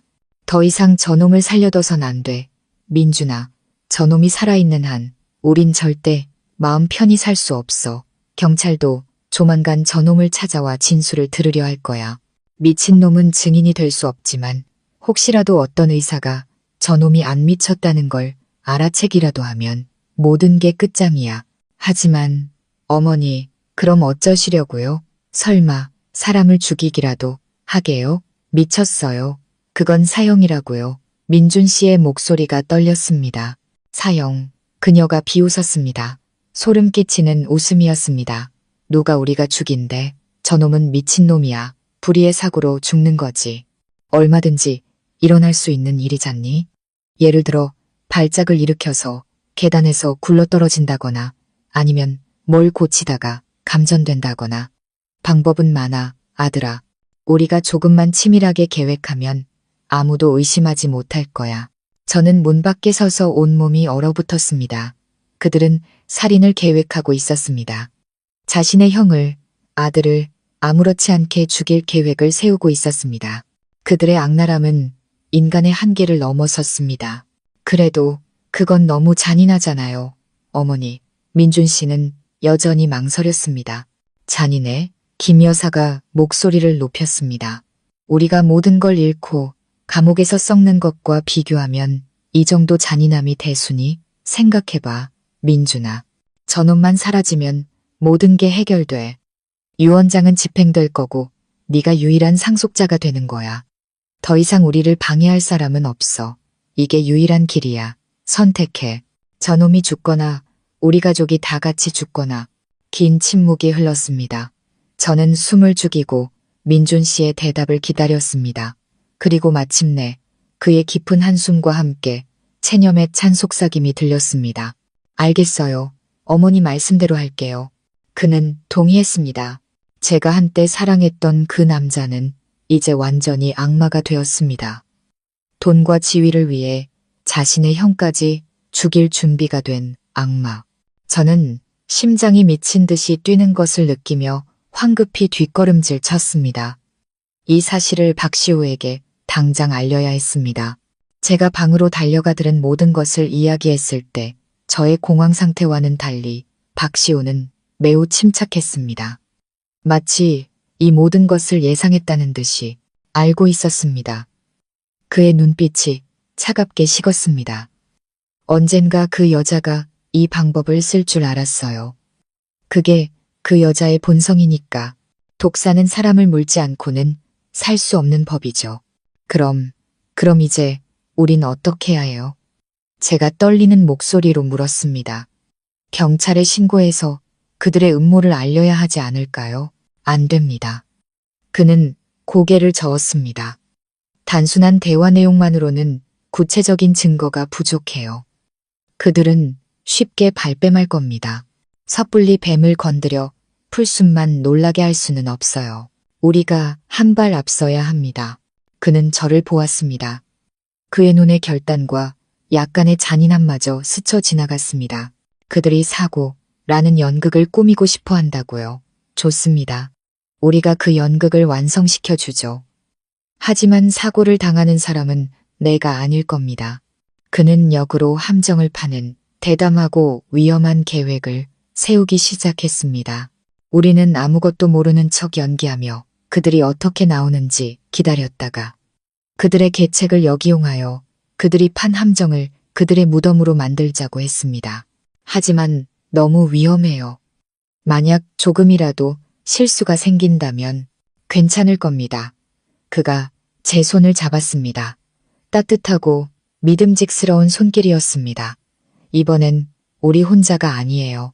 당신이 내 곁에 있고 밖에서는 김 변호사가 모든 준비를 마쳤습니다.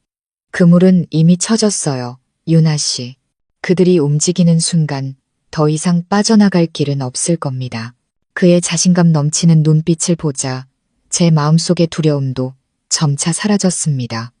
그렇습니다. 우리는 더 이상 약한 희생자가 아니었습니다. 우리는 준비되어 있었고 이번에는 방어하지 않을 것이었습니다. 우리가 먼저 공격할 것이었습니다. 이 체스 게임은 이제 체크메이트를 부를 때가 된 것입니다. 김 여사 모자의 살인 음모를 엿들은 그날 밤 이후 제게는 하루하루가 지옥처럼 길게 느껴졌습니다. 저는 두 얼굴로 살아야 했습니다. 그들 앞에서는 순종적인 척하면서 뒤에서는 박시우와 함께 생사를 건 대결을 준비해야 했죠. 이제 김 여사의 온화한 미소와 다정한 말 한마디 한마디가 역겹게 느껴졌습니다. 그 가면 뒤에 전처 자식의 목숨을 어떻게 끊을지 계산하는 악마의 얼굴이 있다는 것을 알았기 때문입니다. 두려움은 항상 저를 따라다녔지만 그와 함께 강철 같은 결심도 굳어졌습니다. 이제 제 자신에 대한 두려움은 없었습니다. 오직 박시우가 걱정될 뿐이었습니다. 저의 유일한 동맹이자 가장 어두운 순간에 희망의 빛을 보여준 그를 지켜야만 했습니다. 우리는 그들이 언제 어떤 방법으로 손을 쓸지 몰랐기 때문에 항상 준비태세를 갖추고 있어야 했습니다. 박시우는 김 변호사가 몰래 넣어준 첨단 장비 사용법을 제게 알려주었습니다. 초소형 카메라가 달린 볼펜, 녹음 기능이 있는 단추, 그리고 머리핀으로 위장한 비상경보장치. 저는 그것들을 잠시도 몸에서 떼지 않았습니다.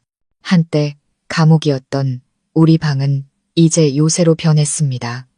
가장 구석진 곳에 숨겨진 카메라들이 모든 증거를 기록할 준비를 마쳤습니다.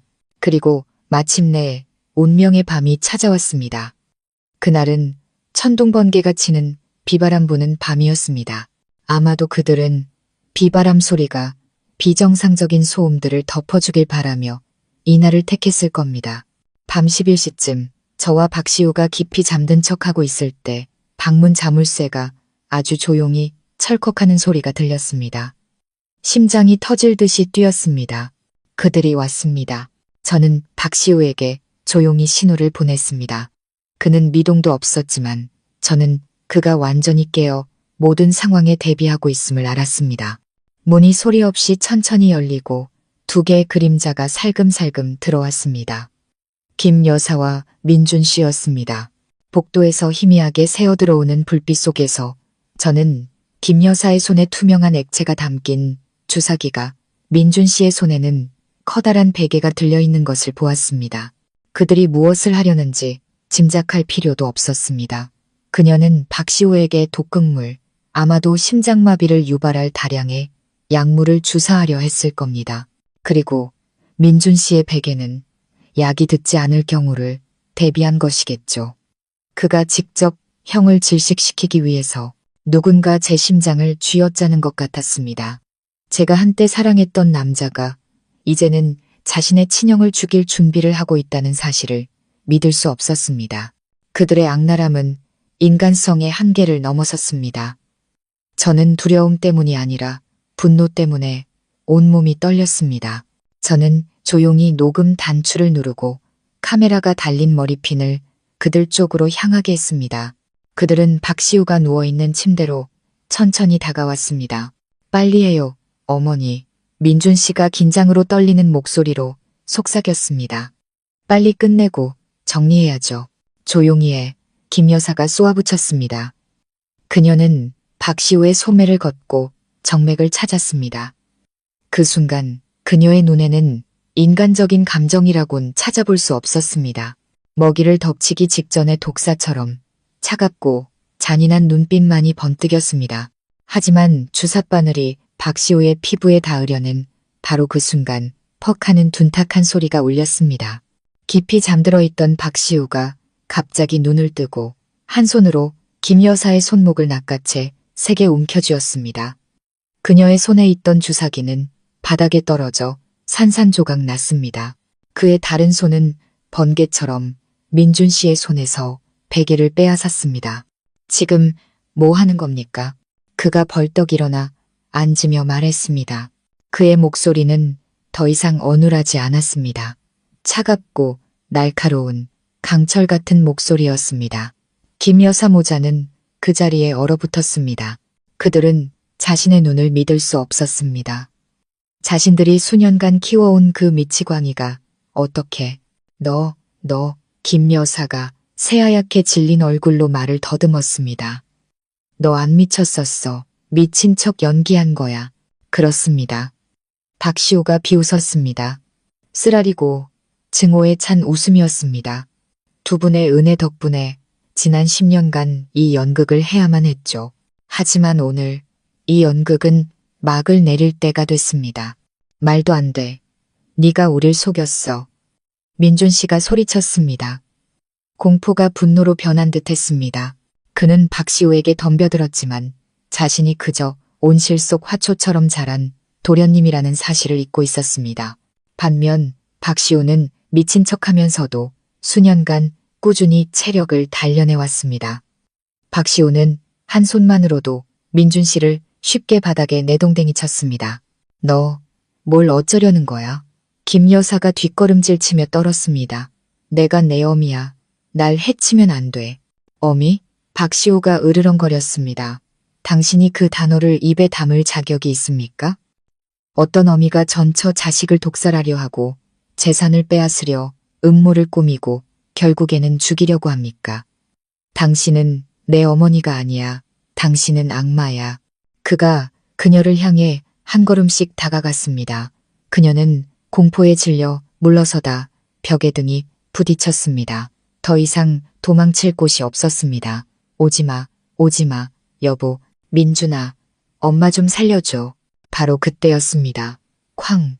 방문이 다시 한번 세차게 열렸습니다. 하지만 이번에는 경찰 제복을 입고 총을 든 경찰들이 들이닥쳤습니다. 그들 뒤에는 매우 엄숙한 표정의 김 변호사가 서 있었습니다. 모두 움직이지 마. 한 경찰이 소리쳤습니다. 김 여사 모자는 완전히 무너졌습니다. 그들은 왜 경찰이 바로 이 순간에 나타났는지 이해할 수 없었습니다. 김 변호사가 태블릿 PC를 들고 앞으로 나섰습니다. 김미숙 씨, 박민준 씨. 두 분은 조직적인 살인미수 혐의에 대한 명백한 증거로 체포합니다. 방금 두 분의 모든 대화와 행동은 전부 녹화되었습니다. 그가 들어올린 태블릿 화면에는 그들이 방에 몰래 들어와 범행을 준비하는 장면이 생생하게 재생되고 있었습니다. 동시에 박시우는 지난 10년간 수집한 모든 증거가 담긴 USB를 경찰에게 건넸습니다. 형사님, 여기에는 저 여자의 사기, 횡령, 그리고 수년간 저에게 저지른 고의 상해에 대한 증거도 있습니다. 법의 엄정한 심판을 요구합니다. 차가운 수갑이 김 여사 모자의 손목에 채워졌습니다. 그녀는 더 이상 소리치지 않았습니다. 텅 빈 눈으로 침묵할 뿐이었습니다. 아마 그때서야 자신이 졌다는 것, 자신이 가장 경멸했던 미친놈의 손에 처참하게 패배했다는 것을 깨달았을 겁니다. 민준 씨는 바닥에 주저앉아 아이처럼 통곡했습니다. 자신의 어리석음과 탐욕, 그리고 자신의 손으로 완전히 망쳐버린 미래를 향한 울음이었습니다. 덫은 닫혔고 맹수들은 더 이상 빠져나갈 길이 없었습니다. 여러분, 박씨 일가의 사건은 그의 가장 충격적인 사건 중 하나가 되었습니다. 단순한 재산 분쟁이 아니라 명망 있는 가문이라는 가면 뒤에 숨겨진 끔찍한 음모와 반인륜적인 범죄를 세상에 드러냈기 때문입니다. 박시우가 10년간 수집한 비밀 자료부터 살인미수 현장을 담은 영상까지 부인할 수 없는 증거들 앞에서 김 여사 모자는 더 이상 죄를 부인할 수 없었습니다. 공개 재판에는 수많은 사람들의 이목이 집중되었습니다. 피고인석에선 그들은 더 이상 부유한 사모님이나 멋진 팀장이 아니었습니다. 초췌하고 비참해 보일 뿐이었습니다. 김미숙은 살인미수, 사기, 횡령, 고의 상해 등 수많은 죄목으로 무기징역을 선고받았습니다. 음모와 죄악으로 가득 찬 인생에 걸맞은 결말이었습니다. 공범인 박민준 역시 징역 20년을 선고받았습니다. 판결을 듣는 순간 그는 그 자리에서 쓰러졌습니다. 20년, 한 남자의 미래와 인생 전체가 탐욕과 나약함 때문에 차가운 감옥에 갇히게 된 것입니다. 재판이 끝난 후 박시우는 마침내 자기 자신으로 돌아왔습니다. 더 이상 미친 사람의 가면을 쓰고 살 필요가 없었죠. 그는 당당하게 성진그룹의 회장 자리에 올라 아버지가 남긴 유지를 이었습니다. 비범한 지성과 천부적인 사업 감각으로 그는 김 여사 모자가 망쳐놓은 회사를 빠르게 재건하고 새로운 차원으로 발전시켰습니다. 그리고 그가 모든 것을 되찾은 후 가장 먼저 한 일은 부유한 삶을 즐기는 것이 아니었습니다. 그는 아버지가 입원해 계신 병원으로 찾아왔습니다. 자신의 돈으로 모든 병원비를 지불하고 해외 최고의 의료진을 초빙해 아버지의 수술을 직접 집도하게 했습니다. 수술은 성공적으로 끝났고 아버지는 위기를 넘기고 점차 회복하셨습니다. 그는 민준 씨가 저를 속이기 위해 내걸었던 약속을 대신 지켜주었습니다. 제 유일한 가족의 목숨을 구해준 것입니다. 아버지가 퇴원하시던 날 그가 우리를 데리러 왔습니다. 고급 차가 아닌 평범한 차를 직접 몰고서 말이죠. 그는 우리를 그의 집, 한때 저의 감옥이었던 그 저택으로 데려갔습니다. 하지만 그곳은 더 이상 어둡고 차갑지 않았습니다. 따뜻하고 빛이 가득한 공간으로 새롭게 단장되어 있었습니다. 그날 저녁 그는 저를 집 뒤의 작은 정원으로 불렀습니다. 밝은 달빛 아래 그는 저를 바라보았습니다. 그의 눈에는 더 이상 날카로운 계산 대신 전에는 본 적 없는 부드러움과 진심이 담겨 있었습니다. 서윤아 씨, 그가 낮고 따뜻한 목소리로 말했습니다. 유나 씨에게 감사와 사과를 전하고 싶습니다. 저를 믿어주고 용감하게 함께 싸워줘서 고맙습니다. 유나 씨가 없었다면 저는 아마 아직도 어둠 속에서 살고 있었을 겁니다. 그리고 미안합니다. 위험한 싸움에 끌어들여서 너무나 많은 고통을 겪게 해서요. 아니에요. 저는 고개를 저었습니다. 저 역시 희생자였고 우리는 그저 함께 정의를 찾아 나섰을 뿐인걸요. 그가 미소를 지으며 제 손을 잡았습니다. 따뜻하고 소중함이 담긴 손길이었습니다. 유나 씨, 이제 모든 것이 끝났으니 한 가지 묻고 싶습니다. 저는 동화 속 왕자님처럼 화려한 약속이나 달콤한 말을 할 줄 모릅니다. 제게는 상처받았던 심장과 유나 씨에 대한 깊은 감사함뿐입니다. 제 남은 인생을 유나 씨를 돌보고 지켜주며 유나 씨가 겪었던 모든 불행을 보상해줄 기회를 주시겠습니까? 저는 눈앞에 비범한 남자를 바라보았습니다. 그는 지옥에서 돌아와 자신의 비극을 엄청난 힘으로 바꾸었습니다. 그는 완벽한 왕자가 아니었습니다. 그는 따뜻한 심장을 가진 전사였습니다. 그리고 저는 이 남자야말로 제가 믿고 기댈 수 있는 사람이라는 것을 알았습니다. 저는 대답 대신 미소를 지으며 그의 손을 더욱 굳게 잡았습니다. 여러분, 제 이야기는 여기까지입니다. 동화처럼 막연한 해피엔딩이 아닌 눈물과 용기, 그리고 지혜로 얻어낸 결말입니다. 모든 것을 돌이켜보면 인생은 때로 참 얄궂다는 생각이 듭니다. 화려한 거짓으로 우리를 시험에 들게 하기도 하지만 우리가 양심을 지키고 올바름에 대한 믿음을 잃지 않는다면 결국 정의는 실현되고 진정한 행복은 우리에게 미소 지을 것입니다. 절대 겉모습만으로 사람을 판단하지 마세요. 그리고 달콤한 약속을 맹목적으로 믿지도 마세요. 행동을 보고 자신의 마음의 소리에 귀 기울이세요. 여유로운 노후, 구독자 여러분, 이렇게 또 하나의 이야기가 막을 내렸습니다.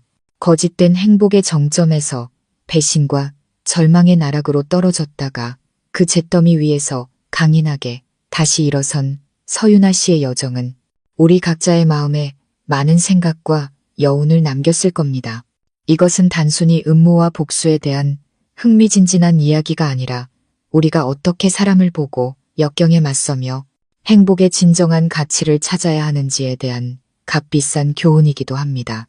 이 이야기는 만화경과 같아서 어느 각도에서 보느냐에 따라 복잡하고 다채로운 우리 삶을 비추는 새로운 교훈과 메시지를 발견하게 됩니다. 첫 번째 교훈은 아마도 가장 가슴 아픈 부분일 텐데요. 바로 믿음의 취약함과 화려한 포장지 뒤에 숨겨진 인간의 본 모습입니다. 유나 씨는 순수하고 계산 없는 사랑으로 민준 씨를 사랑했습니다. 멋지고 능력 있는 왕자님의 모습을 믿었고 인자하고 사려 깊은 시어머니의 모습을 믿었습니다. 그녀는 자신의 모든 것을 걸고 그들을 신뢰했습니다. 마치 우리 중 많은 이들이, 특히 젊은 여성들이 관계를 시작할 때 온전한 믿음을 내어주는 것처럼요. 하지만 결과는 어땠습니까? 그녀가 가장 믿었던 사람들이 바로 그녀의 인생을 파괴하기 위한 가장 잔인한 덫을 놓은 사람들이었습니다. 이는 우리 모두에게 깊은 경종을 울립니다. 인생은 항상 동화 같지 않으며 사람의 마음은 때로 바다보다 깊습니다. 달콤한 말이나 겉으로 보이는 친절한 행동만으로 사람을 성급히 판단해서는 안 됩니다. 그 미소 뒤에는 무서운 음모와 계산이 숨어 있을 수 있기 때문입니다. 이 이야기는 우리에게 사랑이든 우정이든 사업관계든 모든 관계에서 어느 정도의 냉철함이 필요하다고 가르칩니다. 사랑에는 낭만이 필요하지만 이성 또한 필요합니다. 믿음은 모든 관계의 기초이지만 맹목적이어서는 안 됩니다. 오랜 시간 동안 그 사람의 행동, 특히 자신보다 약한 사람을 대하는 태도나 어려움에 직면했을 때의 모습을 통해 사람을 보는 법을 배워야 합니다. 민준 씨는 완벽한 남자친구를 연기할 수 있었지만 자신의 이익을 위해 모든 것을 희생할 준비가 된 야심찬 본성을 숨기지는 못했습니다. 김 여사는 인자한 시어머니를 연기할 수 있었지만 전처 자식을 대하는 태도에서 그녀의 악랄함이 드러났습니다. 시간은 모든 질문에 대한 최고의 답입니다. 온전한 믿음을 주기 전에 관계가 시험받고 진실이 드러날 충분한 시간을 가지세요. 한순간의 연약함, 사랑에 대한 갈망 때문에 이야기 초반에 유나 씨처럼 장미로 뒤덮인 덫 속으로 스스로 걸어 들어가지 마십시오. 두 번째 교훈은 막다른 길에 몰렸을 때 인간이 발휘하는 경이로운 힘에 대한 것입니다.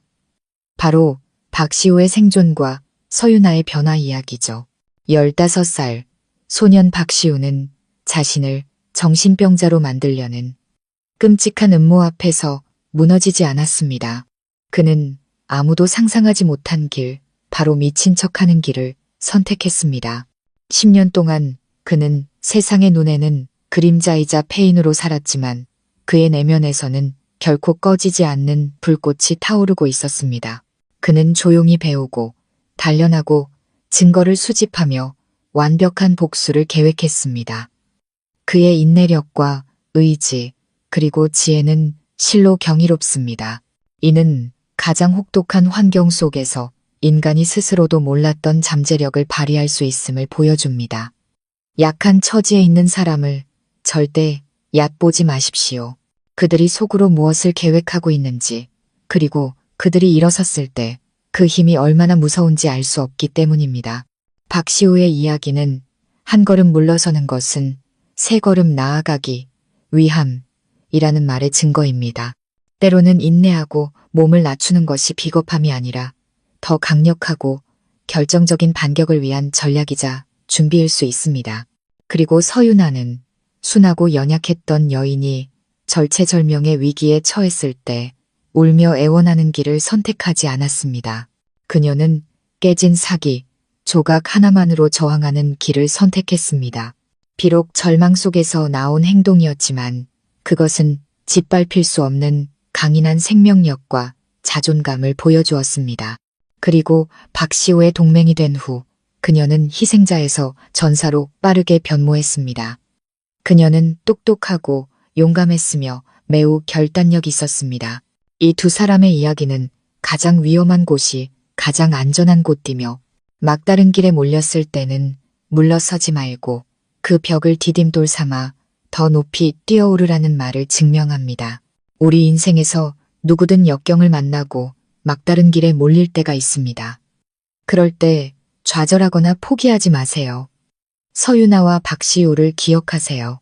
자신의 내면에 잠재된 힘을 믿으세요. 분노를 힘으로, 어려움을 기회로 바꾸세요. 그 폭풍우를 지나고 나면 스스로도 놀랄 만큼 더 강하고 단단해진 자신을 발견하게 될지도 모릅니다. 이어서 우리는 사랑과 존중 사이의 선택이라는 교훈에 대해 이야기하지 않을 수 없습니다. 박민준과 박시우라는 두 대조적인 남성 캐릭터를 통해 아주 깊이 있게 그려진 주제죠. 민준 씨는 유나 씨를 사랑했다고 말했습니다. 어쩌면 처음에는 진심이었을지도 모릅니다. 하지만 저울이 다른 쪽으로 기울기 시작했을 때 그의 사랑은 더 이상 무겁지 않았습니다. 그는 야만과 지위를 선택했고 자신의 배신을 합리화했습니다. 그는 사랑이 단순한 감정의 떨림이 아니라 책임과 존중이라는 것을 깨닫지 못했습니다. 그가 유나 씨를 속이고 어머니가 그녀를 모욕하는 것을 침묵하고 그녀를 희생양으로 삼을 준비가 되었을 때 그의 사랑은 이미 죽은 것이나 다름없었습니다. 그것은 그의 이기심과 탐욕을 위한 거짓된 껍데기에 불과했습니다.